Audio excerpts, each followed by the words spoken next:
more, and now I'm even stronger. And you've got to do this course, and when you do it, you'll feel good. And then you've got to tell everyone else about it, and the more people we tell, the more it'll get out, and the happier we'll all be, and the stronger, and we'll be free. I'm pleased I sat in it and done the workshop with everybody else. We're all brothers in this workshop. We all want to be strong men to help our community. What I'm coming is to, like I said before, the only way we're going to think is try and stop domestic violence altogether. It's not only hurting our community, black people, but it's hurting the white community also. And like Brother Roy Ben said earlier part, we've got to come together as one. If I bleed, my blood's red. If that go he bleed. What colour is he blood? It's red. It's not going to be pink. It's not going to be purple. It's not going to be blue. It's going to be red, like mine. And that's all I can say. And like I said, try to stop the violence in any way we can, as a group and a community, and as one. Thank you. I think this program will help us deal with some of the issues that other non-Aboriginal programs can't help us do, and that's all I'd like to say. Thank you very much. To identify all the issues, and also to be humble with being humble to say I need help. And it's a good thing because it shows that the Aboriginal men want to be stronger. The Aboriginal men want to have a better quality life, as a father, a grandfather, and that. And the support system put in by ECAV to bring this program has been one of the best beneficial programs ever for our people. And I hope that it will continue on. I can see as a worker the strengths that the women have gotten over the 3 days, like they're more talkative, they're more informed, and they've learned about safety in the community, and I think, it's been really great. Thank you. And today is looking real positive and looks like we're going to head in the right direction to stop this domestic violence. And it's lovely to know that we can support each other with this, that you're not standing alone, and there are women out there that we're all coming together as titters to help each other. It's lovely. The workshop is just so good. Beautiful women to come up and show us women that we can stand together. But I really learned about domestic violence, and although I've been through workshops before, but I guess this one really opened my eyes to what's happening around about our community with domestic violence. It was a good thing coming out here. Just want to say that domestic violence should say no to it and stand up for ourselves. Our mothers never brought us into this world to be our punching bag. So it is stay strong, stand tall and be proud of where we are. Thanks. You know what I got out of this workshop? We've got to work with our men. That's what I got out of this workshop. I know that we've got to do everything, we've got to do the kids and everything like that, but women, you've got to really think about it. To change this, to change the domestic violence, we've got to start working with our men. We've got to make some strong men and then help them in their role to go out and make the other men strong. Stay strong, have a good cause. It's a yucky subject, I know, but we've got to face it. And we've got to face it not like the white fellas slipping it under the carpet, we've got to bring it out. Good on you, we'll catch up later. We're coming to a camp, deadly, we're making Johnny cakes.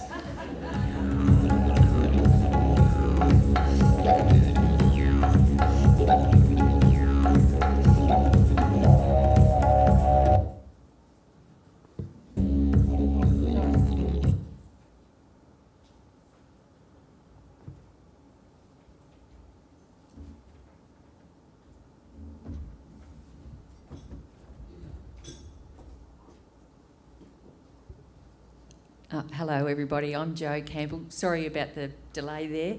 I'm going to be talking about ECAV and a bit of the history of the Strong Aboriginal Men's program. And Ivan Clark here, he's going to be talking about the development of the SAM program. And Vic Morgan will be talking about a particular exercise that the SAM team uses, which is the talking stick exercise. So that's how we're going to be doing our discussion today. One of the things that we're going to be doing also is showing you two more DVD clippings, just a bit similar to that, but with a different spin on it. And I just wanted to let you know that the people in all of our DVDs and photographs have actually given their written permission, their written consent to use their words and their faces. We started from the very get-go of this program. We actually made a commitment to do that because we wanted to show people like yourselves and other people bring their voices and bring their faces into the room like this. So that's why we sort of were very committed to making sure that we took that footage. And there is, we've got a very rigorous written consent process around that too. The other thing is the quality is not so great because it's really tricky for these guys to be facilitating as well as actually taking footage. No offence, guys, but it's tricky. So the sound might go up and down and the lighting. So bear with us because we feel they're worth gold in terms of how they kind of give you an insight into the men's lives. So in terms of the history, ECAV, the Education Centre Against Violence, we'll be in our having our 30-year anniversary next year. We've been training into Aboriginal communities for pretty much all of that time. A quarter of our work is actually training Aboriginal communities. We run about maybe 17 programs for Aboriginal workers and Aboriginal communities. So Aboriginal workers and Aboriginal community members. So the Strong Aboriginal Women program and the Strong Aboriginal Men program sit within our Aboriginal portfolio. So they sit alongside qualifications that are run specifically for Aboriginal workers as well as courses that are run for Aboriginal workers. We also have a really important body that sits behind all of our Aboriginal programs, which is called our Aboriginal Communities Matter Advisory Group. They've been going for about 15 years, that group.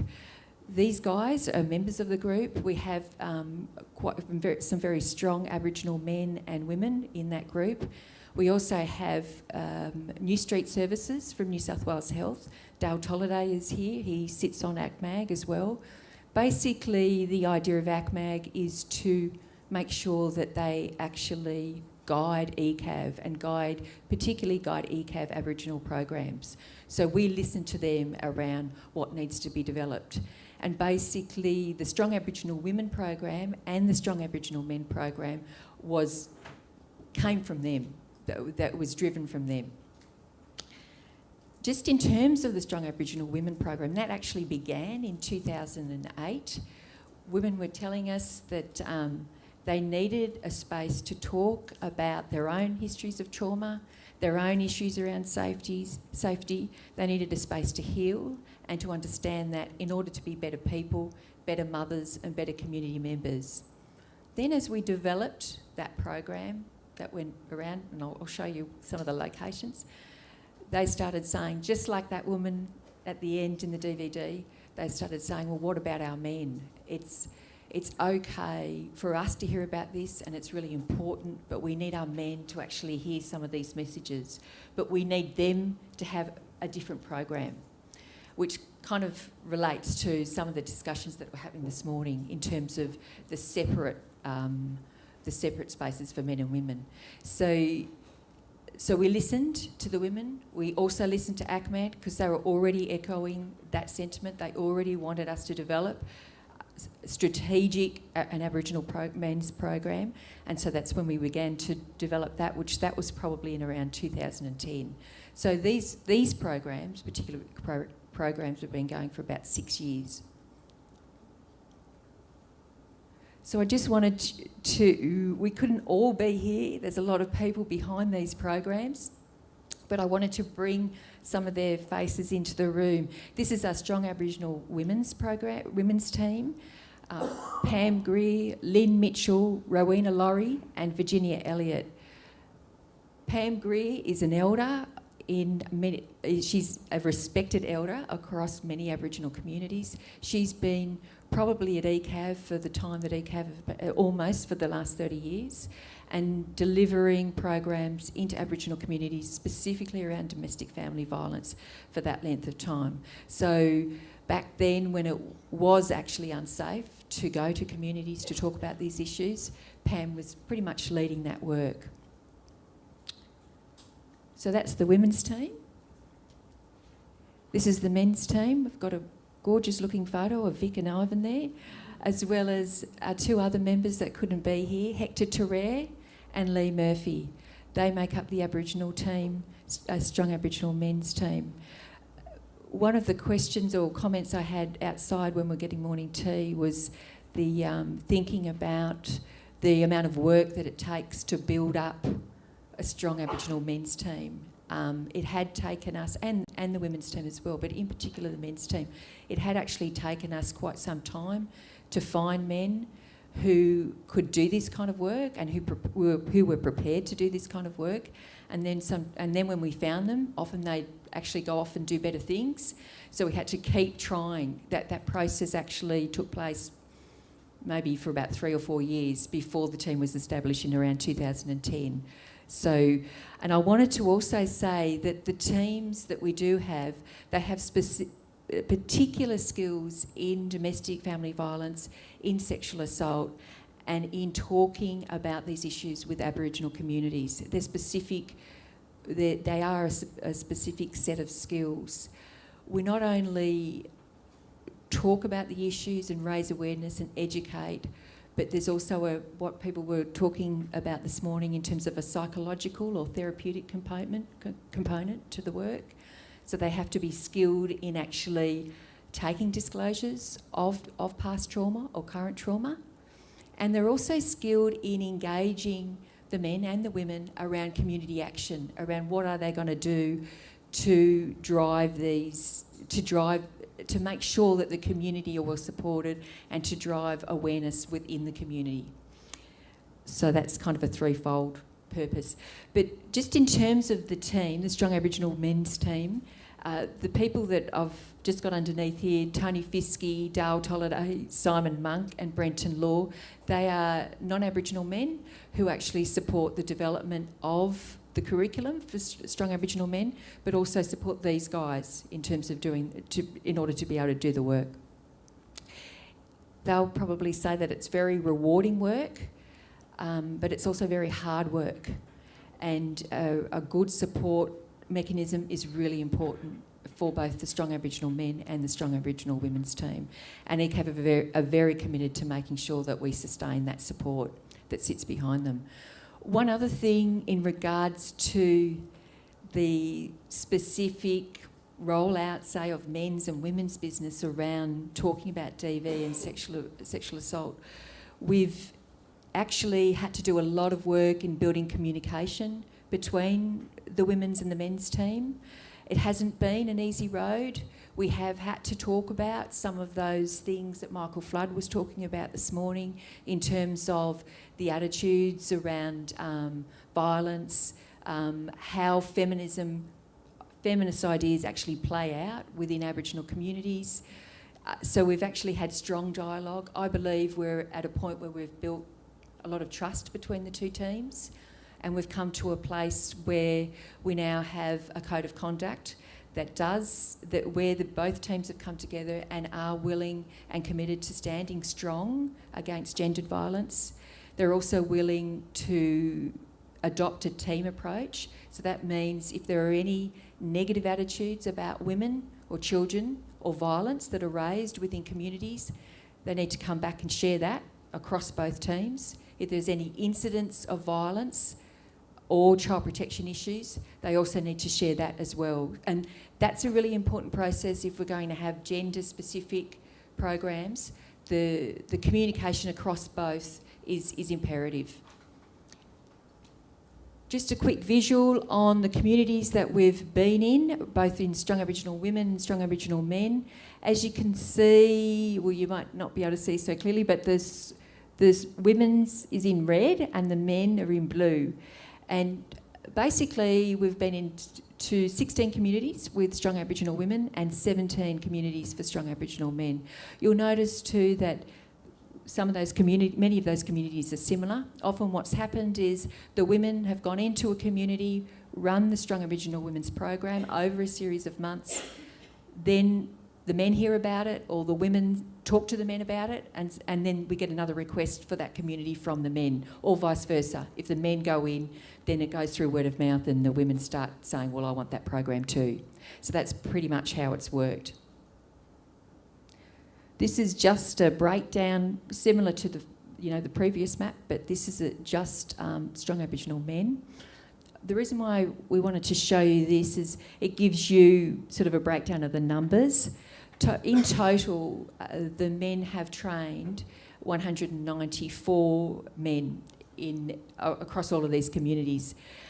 Now, we think that's really important, an important figure, because that means that there's core groups of men within each community that understand violence and understand how to raise awareness around it, and understand how to maybe challenge it, and understand how to continue to support other men.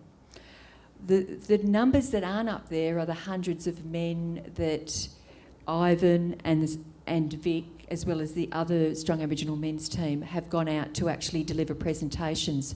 What's happened, say, once the guys did the program in Tamworth, they were invited back because the men were fired up, they wanted to run a men's forum, and these guys were invited back to talk to maybe 60 men.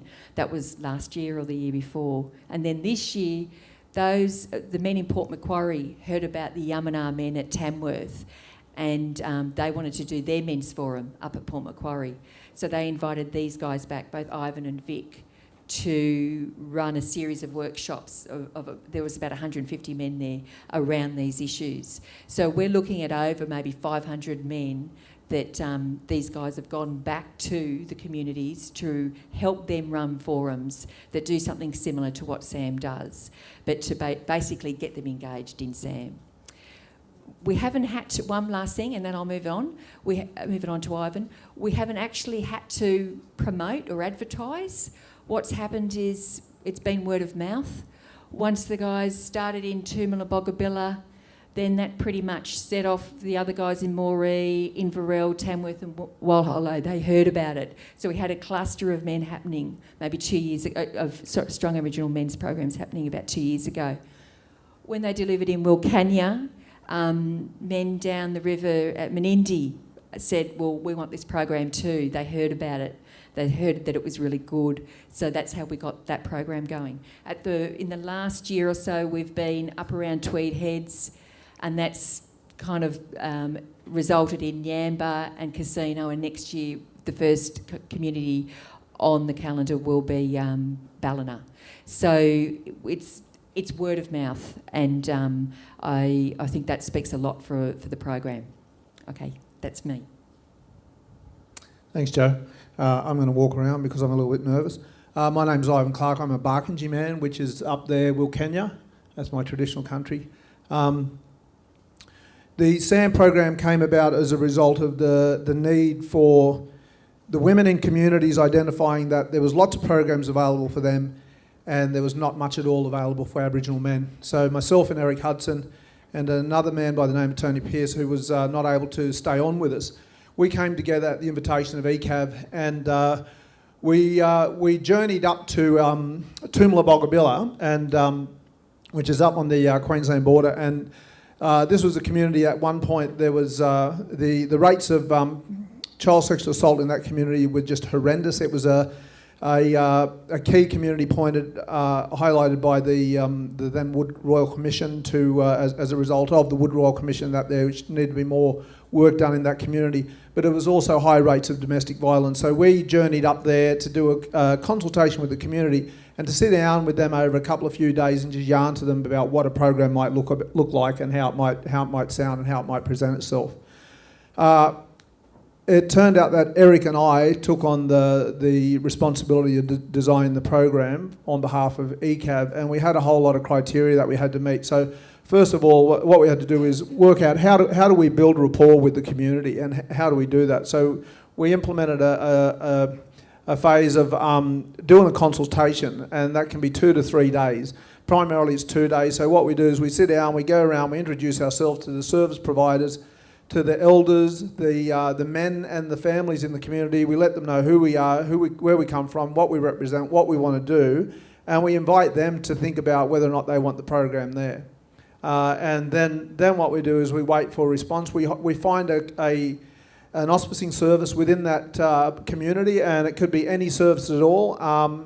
And we invite them to be the on-the-ground coordinators, so they will be the ones that organise the venue. They will be the ones that promote the workshop.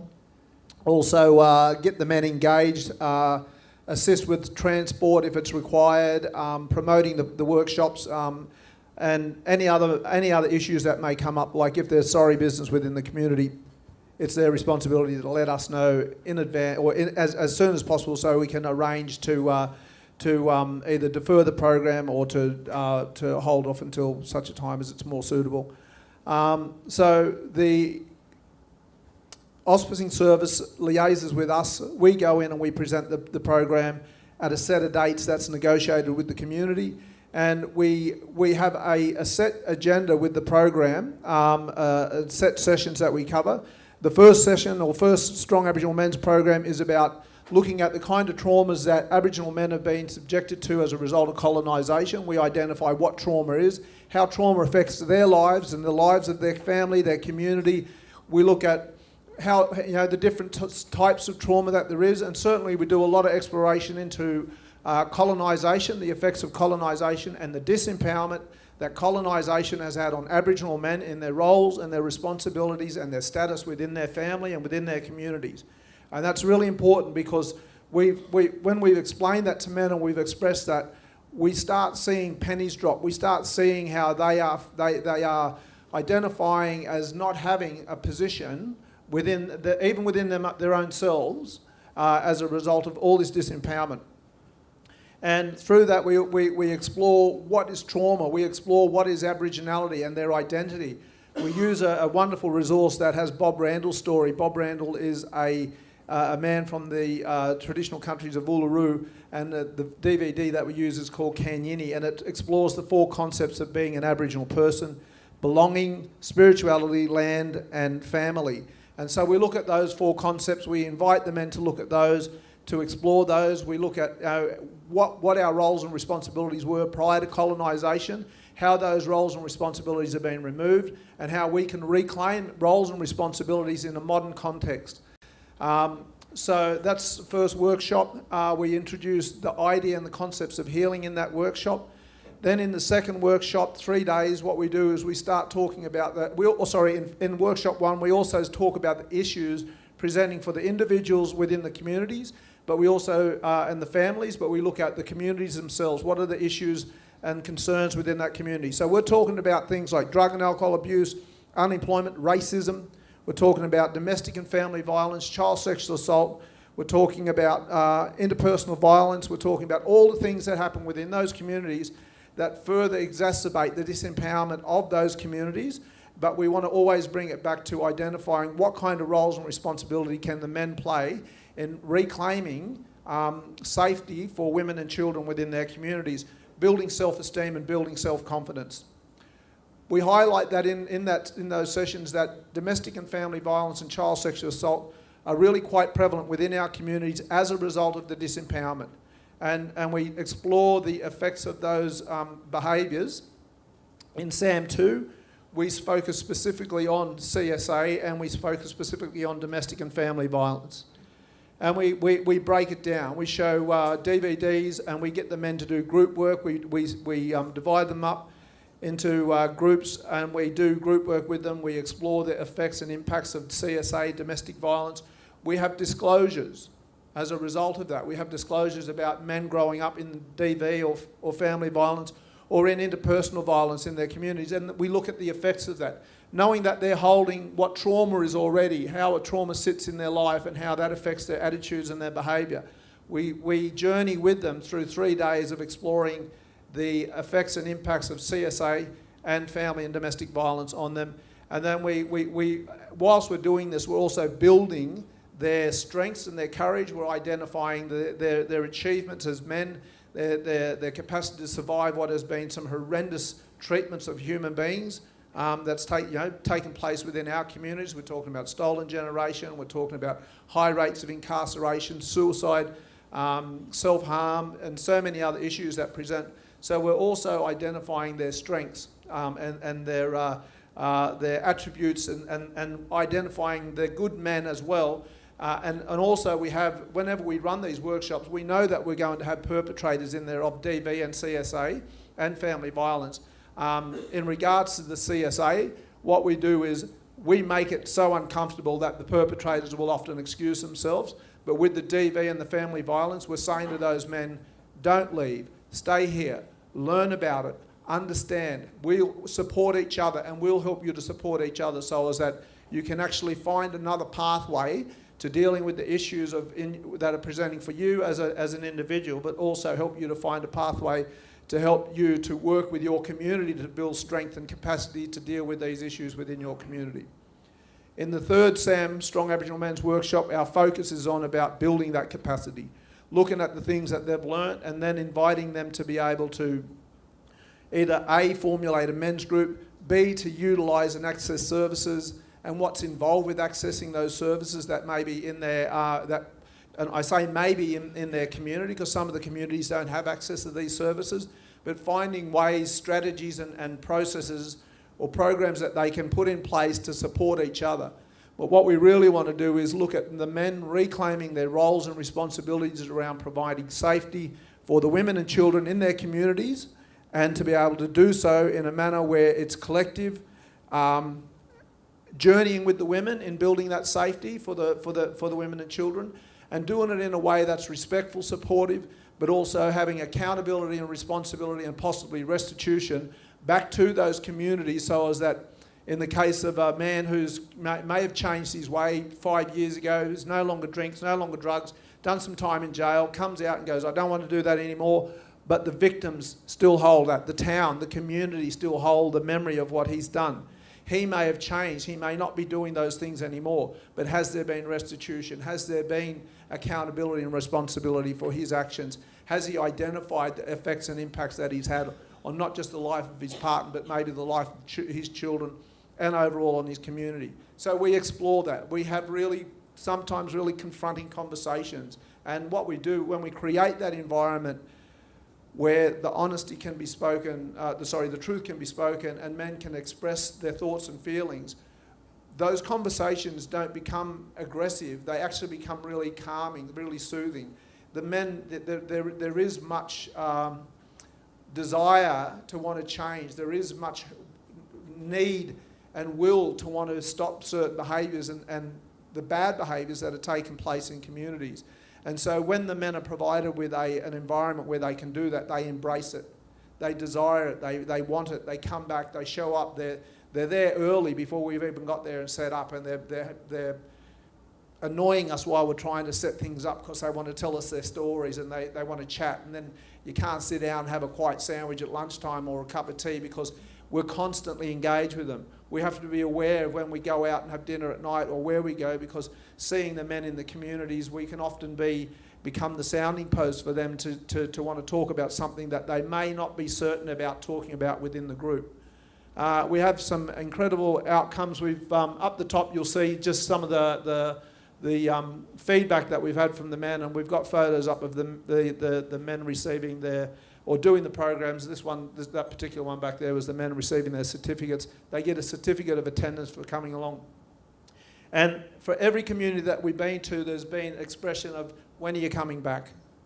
Can you just come back and do something else with us? Can you help us to further develop what we're doing? Can you come back and be a part of our community? And we get embraced by the communities. It's a really beautiful and wonderful experience.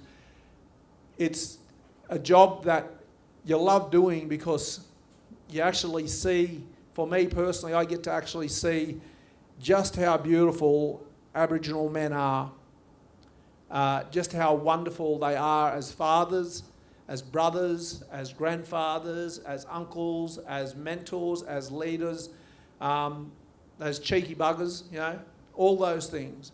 And to be a part of that and to help build hope in these communities is such a powerful and beautiful experience.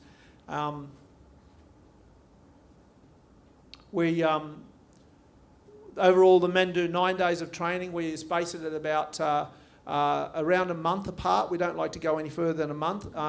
We will do it back to back. We did casino just a couple of weeks ago, back to back, where we did SAM 2 and 3 concurrently. And we had great outcomes. You know, we get wonderful outcomes. I'll leave it at that, and I'll hand it over to my esteemed colleague, Mr. Victor Morgan.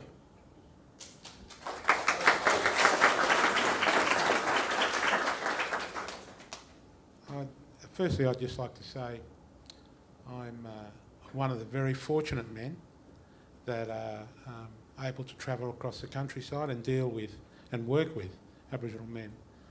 I feel really honoured to be a part of the team of ECAV, and also being a person that can deliver some of the stuff that the ECAV program does. It's been monumental for the communities. What I'm going to talk about today is one of the techniques that we use in the men's program is the talking stick.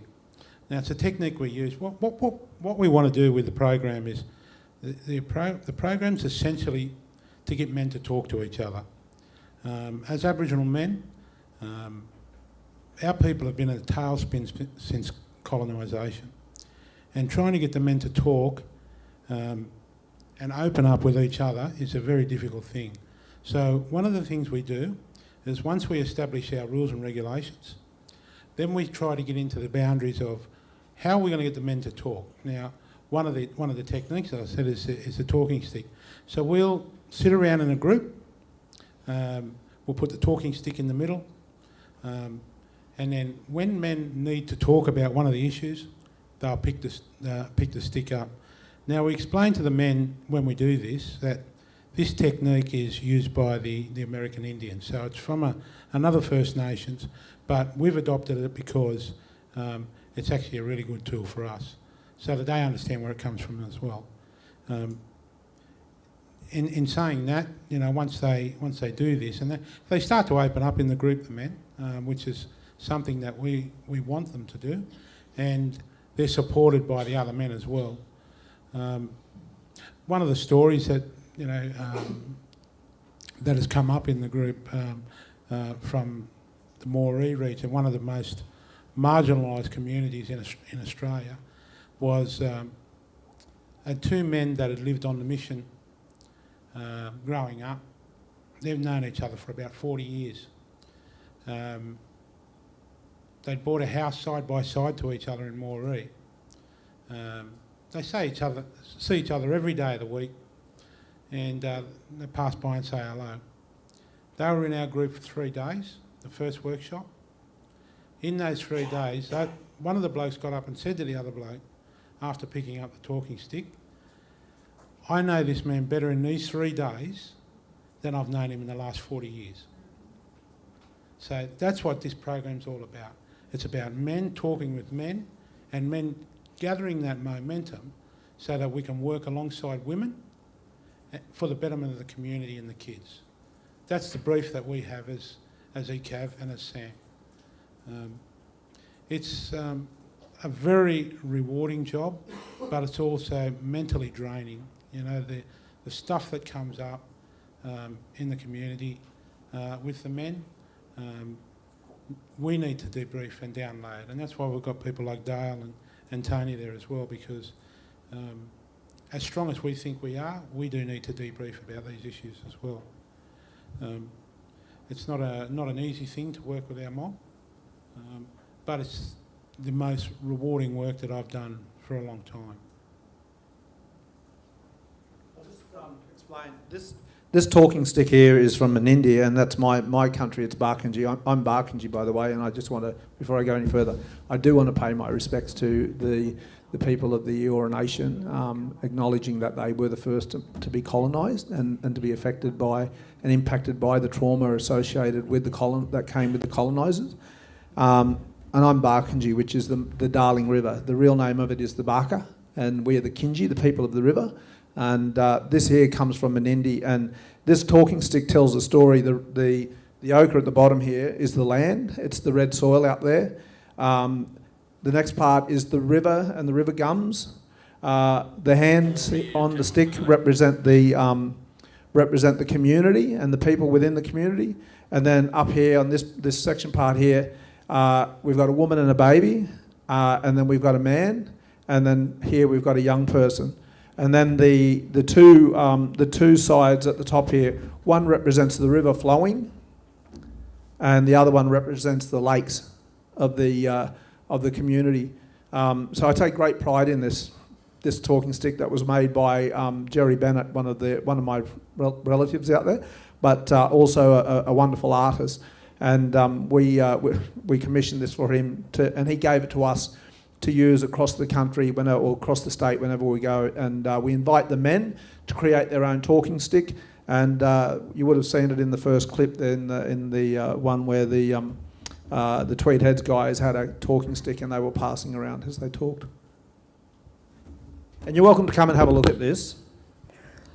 We were going to show 2 more DV clippings, but we don't have time to show one of them because we've run out of time. So we're just going to show this quick clip from, it was a forum that was done in Tamworth. Did you want to just talk a little bit about forum, Ivan? We'd invited Toomla, Boggabilla, Walhollow and Tamworth to come together. Tamworth has the men's group, they're Yamanats. It's a very strong men's group. They number around 30 in just their regular attendees. We invited 3 communities, Toomla, Boggabilla, Tamworth and Walhollow, to come together for a forum. We had some sorry business that took place. We ended up having around a dozen men that came over the course of the 3 days. And at the end of it, we just grabbed a few of the guys to give some feedback about what they got out of it. So these are the men. Forum here in Tamworth today, and really enjoyed it and enjoyed the information. It was fantastic. Hi, I'm Stephen from Toomla. This men's forum from ECAV. I think we built a partnership with all these men here. Great to be part of that team. I'm Rex from Toomla, and I'm pleased that I came to this forum, the Strong Aboriginal Men's Forum. And I know that I've got a lot out of this forum, and I've come up with some strategies to work with when I get back home.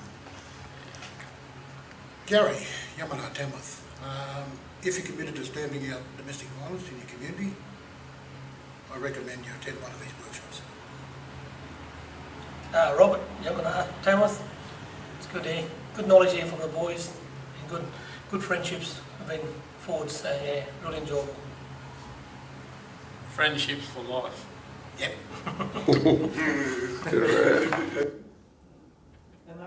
And they are. Those guys are really close. Last week, Vic and I were privileged to be invited up to the Mid-North Coast Aboriginal Men's Health Forum, which was started last year by the Tamworth Yamana men's group. We went up there and we spent 5 days with the men. If ever there was a stereotype about Aboriginal men being aggressive or angry or dangerous or whatever, that group of men, and at times there was up to 150 of them together, it was probably one of the safest places I've ever been to. And there was no ego, there was no masculinity, there was plenty of strength, but there wasn't that macho rubbish going on.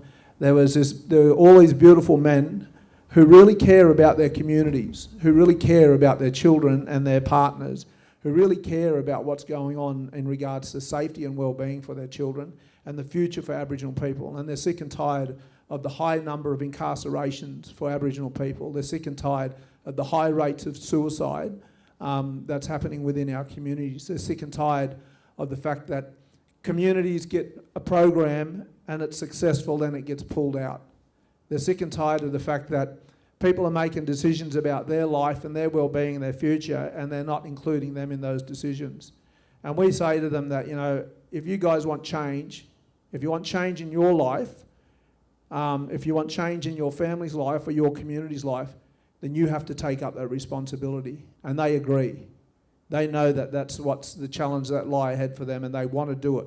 But they need a lot of support, and that's what we hope to bring to them through the SAM program, through the training that we do at ECAV with the ongoing qualifications. And you know, we're blessed to get regular contact with those men, and we often get the positive stories where such and such got a job, or such and such has done this, or this guy, you know, is now, you know, doing amazing things in regards to for his family. And we can attribute a lot of those things to the fact that we provide a safe place for them to sit down and talk about their trauma, and as a result, it's bettered their life, their family's life, and the life of their community. And that's an honour and a privilege to be a part of that. Thank you. Any questions?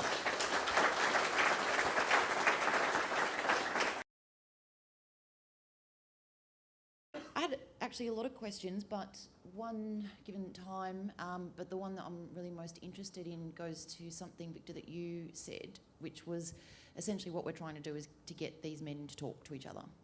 And with conversations with other people, particularly around, you know, men and masculinity, what we think about is the importance of men's relationships with each other, and how they perform masculinity and sort of judge each other and whatnot. I'm kind of interested from all three of you around what is the importance, you know, Victor, in terms of you saying, okay, that's essentially what we're trying to do. Can you tell me why that's, you know, what's the power in that from your perspective? One of the things we do with the men is that we ask them, what is it that determines you to be a man? And what we find is that we have a whole lot of input around football, a lot of parenting stuff, you know, being able to, you know, have children or get a woman, you know, get a job. And there's a lot of Anglo-Australian perceptions about being a man. And what we do is we invite them to think about what was it like for us to be a man prior to colonisation. And what things did we do as a result of not having all the distractions like work and phones and well, we had family, but the construct of the family and the ideals around having a family were much different. And we invite them to compare the two, and to break it right back down to their key roles and responsibilities. And the key roles and responsibilities they identify was that being providing safety, love, and a nurturing environment, and handing on knowledge and sharing knowledge. And when we get down to that really core stuff, the men can identify that what they need to be a man is not about playing football. It's not about being macho. It's not about fighting. It's not about having status in the greater world. But it's about being this grounded person there, interacting and engaging with other men in safety, but also being there and interacting with their partners and their children in safety. Also, just to add to that as well, communication has been a key issue, because one of the things that these programs try to do is to create a safe place for men to actually unpack some of those trauma experiences that they've experienced or that they've engaged in. And I think Dean talked about that earlier, having a place to actually place that and to talk about that. And often, the 194 men, that's been the first time that they've actually spoken about those experiences. We think that if you get a chance to speak about those experiences in a safe, culturally safe place, then you've got more opportunity to kind of address issues of violence in your own community and maybe violence in your own life. Yeah, so that's what's behind the communication as well as that stuff. Yeah, as I said, our men, because we were culturally we were the leaders of our communities, and when colonisation came, we were the first ones that were the casualties of war, so to speak. So, as I said, our men have been in a tailspin since then and lost their way in a big way. And not being able to communicate, and that was our form of communication was verbal, we didn't have any books or we didn't write anything down, so it was all about the verbal content, and that's where our program comes from. It's the verbal content and getting men to re-establish their connection with other men verbally is our best way forward. Thank you all of you for your presentation. My question comes to Ivan, what you mentioned just at the end there, which is that obviously a big part of the program is the workshops and going out into Indigenous communities. But I was reading in the report that there's a lot of follow-up work that's done as part of your program, and including that professional development opportunities and education to try and really, increase, I guess, the capacity of Indigenous communities to continue this work and for it to be sustainable. So I just wonder if you could speak a little bit more about the importance of that follow-up work and what kind of outcomes you're starting to see from that work. Yeah, sure. Thank you. Good question. The follow-up that we do is mostly that we stay, and when I say we, I stay in contact, and so do the other guys, but more so me because I work on a permanent part-time basis with ECAV. But we build these connections with the men and we exchange phone numbers, and when there's issues happening in the communities, it's not uncommon for them to contact myself or one of the other trainers and to talk to them about what's going on and to seek guidance and support and may just be debriefing about it or just to expressing, or maybe just giving us an update as to what's happening. So we maintain that ongoing relationship with them by way of, keeping in contact, having a yarn, and it's not necessarily about bad things all the time. They will get calls about good things that have happened. We'll get calls about sorry business that's happened in the community. I get a lot of calls. I'm pretty much 24/7. I've got an ECAV hat on at some point, and I'm happy to do that. If I didn't, I wouldn't. I'm too old to not do otherwise. So, but the other part in regards to the professional development, ECAV offers us training in relation to what that the men and women in communities can access. And there's the Cert 4 in Aboriginal Family Health, an associate diploma in trauma counselling, a graduate certificate in interpersonal health, and that's the three. But then we're in partnership with the University of New South Wales, Sydney University, and so these pathways of personal development for them means that they can actually get not just greater understanding of the effects and impacts of colonisation and disempowerment on their lives and how it affects us as a community, as a people. They can actually go and learn and train and develop skills that help them to go back and give something to their community. And we currently have, just in the last 2 weeks, we've got 8 confirmations from men that they want to do the Cert 4 in Aboriginal Family Health next year, which is the highest number of Aboriginal men that we've had to apply for the course at any given time. And that comes about as a result of those men either participating in the SAM program or being a part of a forum where we presented and they've learned about what's available to them. And the Cert 4 is free for any Aboriginal family, or for any of the Aboriginal attendees. And they will just need a support service to help them to cover their accommodation and their travel expenses. The other thing to that was the forums that I mentioned earlier. Often Ivan will be approached, or the Strong Aboriginal Men's team will be approached because from men in the community, because they want support to get their men's group going, or they want support to run a forum. And so they'll be asked back specifically, maybe to mediate even between two men's groups that have broken down, where the communication's not happening and they want to be united again. These guys will actually go out and do that work, where we think it's very important to continue to go back to community, because that's often what the men and the women say. You need to come back. We've just been with the Strong Aboriginal Women's program. They've just invited us back up to Tweed Heads because there's a new group of young women emerging, and they're saying there's another layer of women that need that kind of program. And the same thing's happening within the men's program as well. So sometimes there's specific invitations around supporting the existing men's group, and these guys have actually done some really phenomenal work around supporting them and guiding them. Yeah, can I just say as well that, we all talk about the grief, loss and trauma, but now the opportunity is to start talking about the wellness for the communities, and that's what we've set up, is that opportunity. And that requires cash. The people in the room here that have the opportunity to sign off on money, that's what we require to keep this program going. We've had 200 years of trauma, grief and loss, and now we need to start talking about wellness for our communities. Men are starting to feel empowered.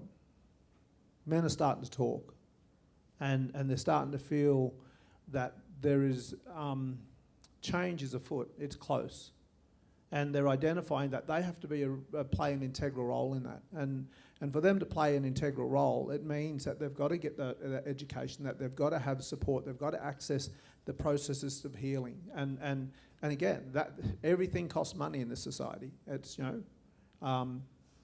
for us to go back and continue to support them, it costs money. For them to continue to support themselves costs money. And I think it's a sad indictment on our community or us as a people at times that everything relies on money. But we often talk about for the men, their spiritual and emotional well-being can come about as a result of them actually doing some of the meditative stuff that we teach them and show them, and they put it to good use. But there needs to be more. Yeah. Do we have time for? Yeah. One of the things that really impressed me in the presentation overall was the strength of the building of the teams who deliver the resources and the ways that you support the teams within yourselves, and that the organisation obviously clearly resources the teams. And one of the things I've observed over the years is that in too many organisations, often this kind of really difficult work is flicked down to the most junior workers who are sent off to a train the trainer and then are expected to come back and be the champions and run a program in the organisation. And it seems like such a strength of your program, not that it's older people, so to speak, but that it's experienced people who are well resourced and well supported to do very difficult work, and that's acknowledged within your organisation. I guess, could you tell us some more about how you've built that and how you've impressed on your funding bodies and the powers that be how important this is? Yeah, what I meant to say earlier too is that we do have a very strong Aboriginal team back at ECAV. So we've got 4 full-time statewide educators based at ECAV, but we've also got 17 contractors, Aboriginal educators, that actually are always out there training. So at the moment they're in Barraville, Gosford. They're all over the state, not all over the state, but they're in different pockets of the state. So strong Aboriginal women and strong Aboriginal men actually were built out of that. And that's why I really made mention of ACMAG. You really need, because we're not Aboriginal controlled, we are based in New South Wales Health. So our director, Lorna McNamara, was very, very keen to make sure that we had ACMAG basically driving the agenda. Because what these guys and what ACMAG have always said is that we know what we need for our communities. We just need the support and the resources to do it. And I guess that's how ECAV positions ourselves. That sounds simple too, but there is a lot of work in building up Aboriginal workers because they've got the skills and they've got the resources, but the support, as Vic mentioned, it takes a lot out of you when you're in community. Sometimes in community where you've got your own family members in there and you're talking about issues, where you know those people have either experienced it, violence, or they've engaged in violence. So they're wearing 2 or 3 hats all the time. That's why Ivan's saying that he's on call. That's part and parcel of being Aboriginal, I think, in these kinds of services. So we need our structure at ECAV to actually always look at that and make sure not only our Aboriginal workers are supported, but our non-Aboriginal staff are supported to get training around understanding what it's like for Aboriginal workers in a wide organisation, but also what it's like for Aboriginal workers going into their own communities to do this work. So there's been a long history of that at ECAV. We have got funding from FAXIA to do the initial rollout of Strong Aboriginal Women, but our bulk of funding comes from the Centre for Aboriginal Health in New South Wales Health, and they have been committed to rolling out these programs. But there have been issues around funding and funding allocation, but they've got a deep commitment to making sure that these programs continue, because as Ivan was talking about, that we are seeing flow on from our community development programs into the more structured training programs, and we see that as a testimony to the training that these guys have been doing. Yeah, so I hope that kind of answers your question. Did you have a comment? Once again, I'm sorry I don't have to stop the conversation. Please thank all of our